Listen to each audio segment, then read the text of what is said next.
Jackie Van Ham, and I am on an adventure to find the coolest people on two wheels. We're here in Chicago on this episode of Z1R Downshift.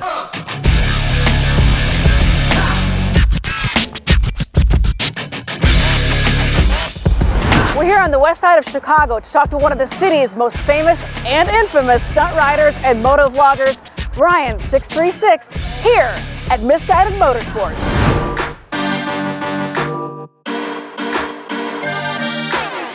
In recent years, Brian has been carving out a niche for himself, both online and in West Chicago, as a motorcycle icon whose passion for bikes started at an early age. I was on a 1994 Ninja 500. I had to write my mom a long letter of why she should let me get a motorcycle when I was 14. I still don't know why she let me get a motorcycle when I was 14. It must have been convincing. I don't know. Yeah, but she let me get a full-size street bike right when I turned 14. And I just kind of rode it around the block until I turned 15, got a learner's permit, and then I started riding a little bit more around. And then the same day I got my driver's license when I was 16, I got my M class the same day. So yeah. I've been on motorcycles ever since I could, be on the road. What first drew you to motorcycles? I feel like I didn't really have a choice. Me and my little brother were put on BMX bikes when we were 5 and 6, and we're on the racetrack right away. Okay. So we were always kind of just pushing the limits on bikes. To be honest, it was always who could jump farther, who could wheelie longer. After developing his riding skills in the streets of the west suburbs of Chicago, Brian enlisted in the Marines and headed west, which opened up a new type of riding. I was in Southern California, stationed out of Camp Pendleton for 4 years. I was with 3rd Battalion, 5th Marines, and hoorah! Yeah, hurrah! And I did ride out there when we weren't training or deployed, and the riding scene out there, I was more so into the canyon riding and the racing. I was hitting tracks like Chuckwalla and Buttonwillow, and I was hitting notorious highways like Ortega, Palomar, Mulholland. So I was all about that canyon riding and track riding when I was in Southern California and when we did have time outside of our battalion schedule. So yeah. So from canyon riding, getting a knee down, canyon carving, all that good stuff. Let's fast forward now. You're on the west side of Chicago. You came back home, as it were, and now you are this internet famous, as well as west side Chicago, Chicago in general famous stunt guy, stunter, as well as putting on events and hosting stuff. How did that happen? Where did that transition happen? When did you start stunt riding? So I've always kind of known how to wheelie, even when I was out in Cali and even when I got my first bike, I think I was wheeling on it. So I've always kind of learned how to wheelie and knew what balance point was.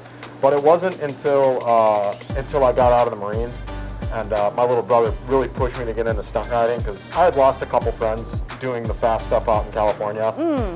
And he was like, "You really got to get into stunt riding. I think it'll come naturally to you." And I had some money saved up from my 2 deployments, and I came home and I bought a Ninja 636, and it's still the bike I ride to this day. That is the bike that has given Brian his iconic namesake, which you will find parked at his shop, Misguided, which has become a beacon to riders in this part of the city.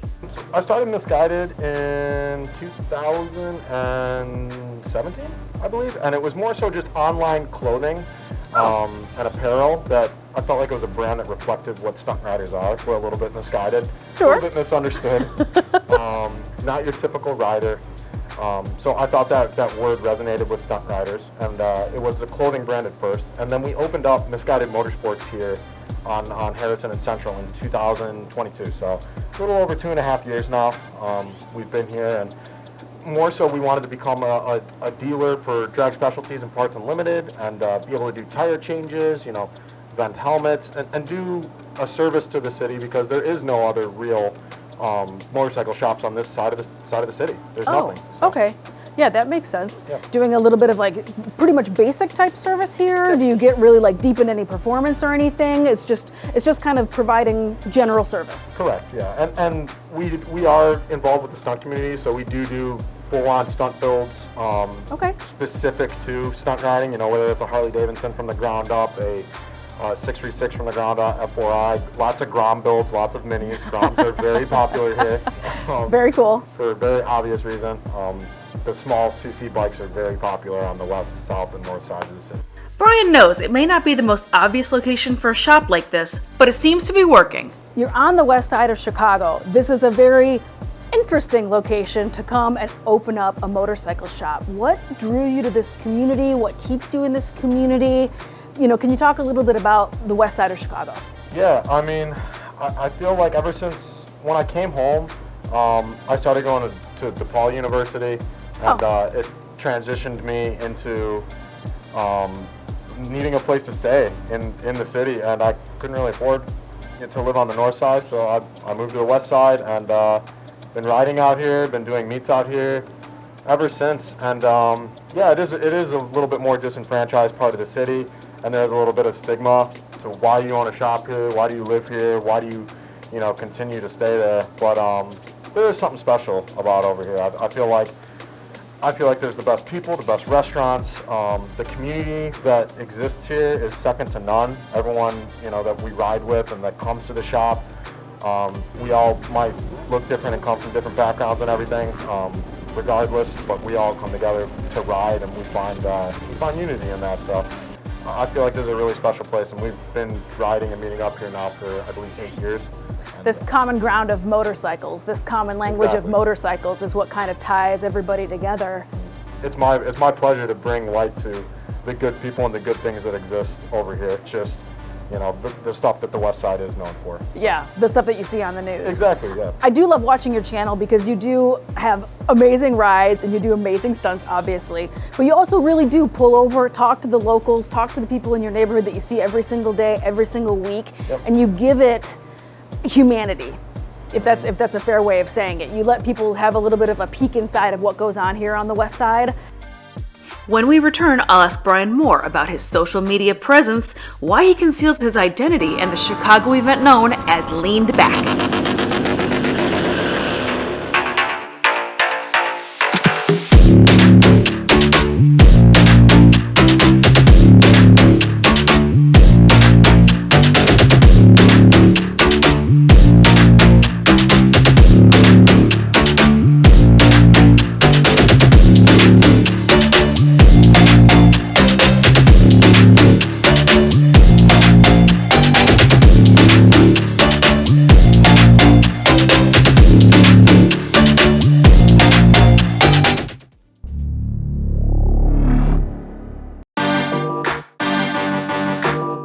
The neighborhood itself is the canvas for his popular motovlogs, where Brian 636 exists as real-life Brian conceals his identity.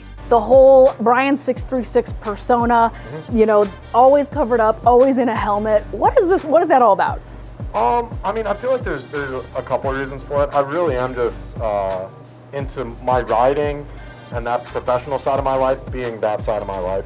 I want my private life to be just that, and there is a lot of eyes on myself and the channel, and to put it into perspective, I just want my private life. When I go downtown and I'm having dinner, I like just being Brian, not Brian 636. So my personal Instagram's got like 300 followers, and that's Brian. I'm a Marine vet. I'm close with a couple people, and they know that side of me, and everyone else gets to know the side of me that does stunts and talks history and does fun motovlogs. But I think I am just going to remain a little bit more low-key for a while. Brian's personal Instagram may only have a few hundred followers, but that's nothing compared to the numbers Brian 636 has. What do the numbers look like for you right now online? What does your presence look like? I think my Instagram has like 350,000 followers, and YouTube has like 1.2 million subscribers, which is crazy. Pulling down some big numbers over here on the West Side. The West Side has become the home to an annual event that thousands of riders flock to. Lean Back has been going on for 8 years, so very similar time frame to Misguided. We basically had been going to stunt rides, myself and Elijah Marshall, who I do stunt shows with. I think the guys are out in Milwaukee watching us perform together. We started it just because we wanted to ride more than 2 days, and at the time all stunt rides were normally 1 to 2 days, and we wanted to host a week-long event and get all of our friends from across the country to come and experience our beautiful city. as time has gone on, it's gotten bigger, and more companies have reached out to work with us through it. More local officials and police departments have helped us make it safe and as organized as possible. And now it's turned into what's probably arguably the biggest stunt ride in the country, if not the world. So it's a pretty big event that we host here once a year, and it's definitely a privilege. That's awesome. I missed it by like 2 days this year. It is absolutely going on my calendar next year. I watched all of your Instagram and all the videos that have come out of it. It looks very rowdy. It looks like a really good time. But I mean, no catastrophes. It's actually run for being really pretty insane of an event and very like wild, wild west. Everybody's doing their own thing. Yeah. It actually seemed to go off without a hitch. Yeah, 8 years, no serious injuries and no deaths, which, you know, you get 2,000 or 3,000 sport bike riders and motorcyclists together for a week long. Like, I promise you, these other motorcycle rallies, they have multiple deaths every year. And we don't have that. Yeah. And I really do want to just thank the local Chicago guys and locals for helping us run an organized event and helping keep, you know, the chaos confined and calling out the mistakes that other riders are making before they happen. So, Yeah. there's a lot of good leaders here in the city of Chicago, and I think everyone can appreciate that because, you know, no one's died. Yeah. I mean, it's a testimony to how many people you have on board, helping make sure that it is a safe event. Yep. You know, everyone's looking out for each other. I love that vibe. Chicago, I actually am from this area. I am also, this is my hometown also. Nice. I love that it's the biggest city, the biggest small city. Like we all really, it has a very community vibe here for being such a massive, massive town. Yeah. There's so much Chicago pride. There's so much people that want to help out, that want to jump in, participate. It's Midwest, you know, we're friendly out here. We help each other out. Z1R was happy to be a part of the 2024 Leaned Back event, as well as providing Brian with gear.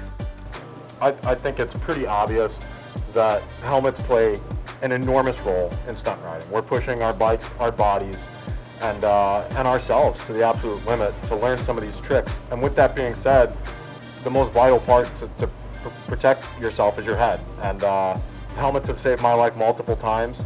Ever since I've been in my Z1R helmet, I've felt safe, secure. They're very friendly to be at our shop with a Parts Unlimited and drag account. They've gone off with a really good bang here in Chicago, and it seems like people are starting to really like Z1R as well as myself. So I thought it was really interesting. Josh was telling me off camera a couple weeks back that you ride with one of the Z1R, one of the modular helmets. I do.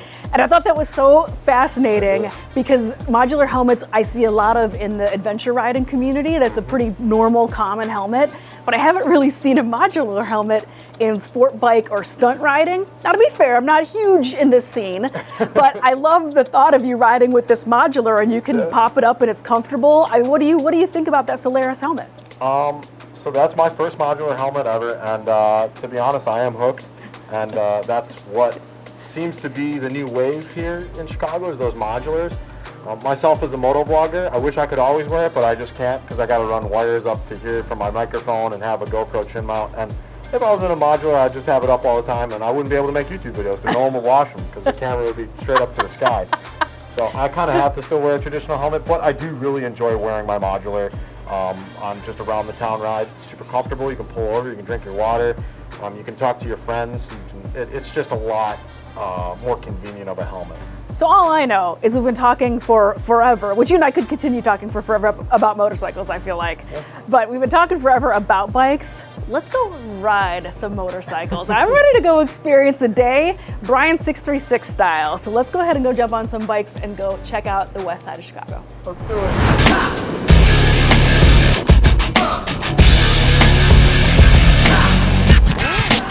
Our visit to Chicago and with Brian is just getting started. Check out part 2, where I ride the streets with Brian and get the lowdown on the neighborhood next time on Z1R Downshift. Oh no!